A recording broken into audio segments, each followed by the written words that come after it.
Os metodistas chegaram a Uberaba em 1896. Realizaram suas atividades religiosas inicialmente nas casas dos fiéis e em salões alugados.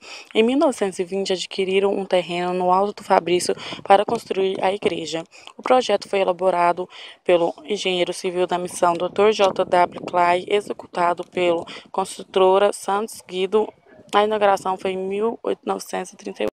Samuel Wesley não era uma pessoa querida pelos seus paroquianos, e por isso tanto ele como a família sofreram alguns ataques violentos. Na noite de 9 de fevereiro de 1709, deitaram fogo à reitoria, uma das mais conhecidas histórias sobre John Wesley. Refere-se ao seu salvamento quando tinha 5 anos de idade, por um homem enfermado nos ombros de outro, pouco antes de o teto ruir. O grito de Susana, não é este um tição retirado do fogo, tornou-se uma profecia. O próprio John foi, mais tarde, influenciado pela convicção da mãe de que Deus tinha uma missão especial para ele.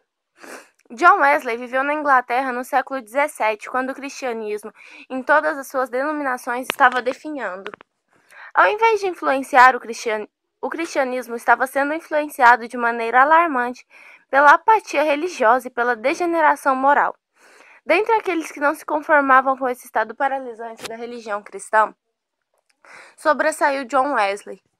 Primeiro, durante o tempo de estudante na Universidade de Oxford, depois como líder no meio do povo.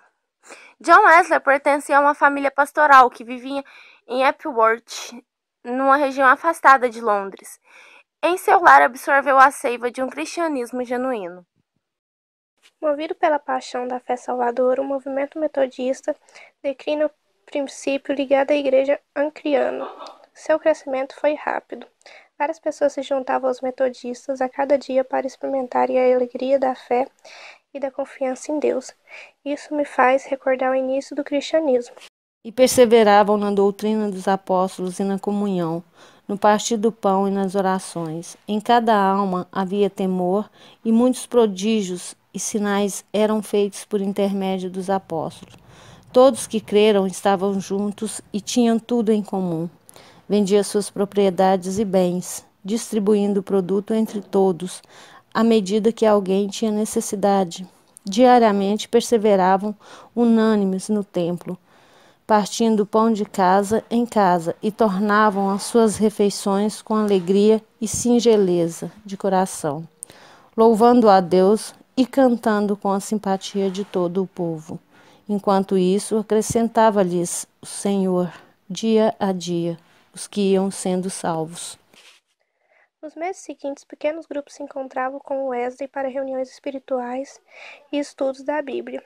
Com essa atitude, o grupo ficou conhecido como sociedades, e de ressaltar também que essas reuniões não competiam com os horários de reuniões nas igrejas, normalmente aos domingos. Os 10 primeiros anos de trabalho como brasileiro. O período entre 1876 e 1866 é geralmente denominado de Missão Ração, visto que ele organizou toda a estrutura. Ele não teve pressa para estabelecer o campo de trabalho, descartou Piracicaba. Fez reconhecimento do Rio Grande do Sul, mas escolheu o Rio de Janeiro como centro estratégico para propagar o metodismo. Ração iniciou sua pregação mais tarde, a fim de dominar o português. Em janeiro de 1878, iniciou sua pregação em inglês e português. No Rio de Janeiro, os primeiros brasileiros foram recebidos à comunhão da igreja em março de 1879, sem serem rebatizados no mês de julho seguinte. 4 pessoas da família Pacheco foram recebidas. Ração casou-se com Anne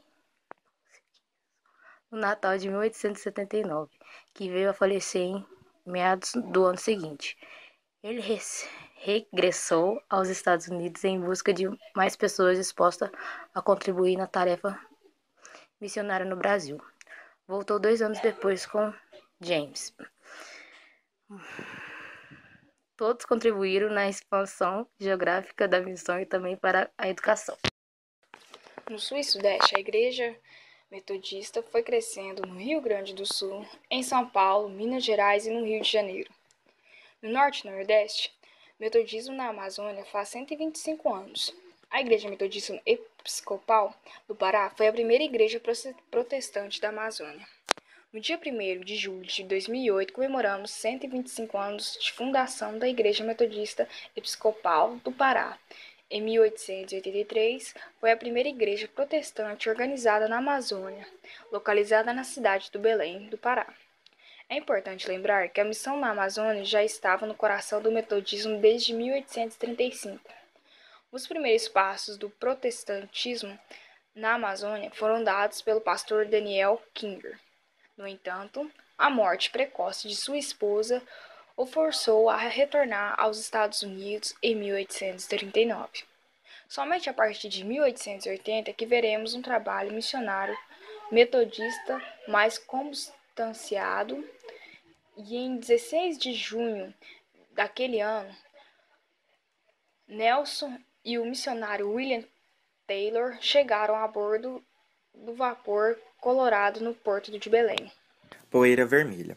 O reverendo Raymond Noah e sua esposa, Cleo, que agora vive em Kansas e tem um dos seus filhos no Brasil, trabalhando em Londrina, escreveram: Eu e minha esposa, Cleo, escolhemos ir ao Brasil quando voltamos aos Estados Unidos em 1965, depois de servirmos na África. O bispo William Smith nos convidou a frequentar as nuvens de pó para levar o evangelho a uma área inteiramente nova. Nossa nomeação, janeiro de 1967. Era para viver em Cascavel, estabelecer uma igreja metodista lá e em qualquer outro lugar, dentro de um raio de 150 quilômetros na parte oeste do estado do Paraná. Também incluiu a igreja em Laranjeiras do Sul, 150 quilômetros ao leste de Cascavel, que não tinha um pastor em 10 anos. Estávamos familiarizados com as nuvens de pó do Kansas e das viagens nas estradas em Angola e Zumbu Bay, mas o pó vermelho do Paraná superou os demais.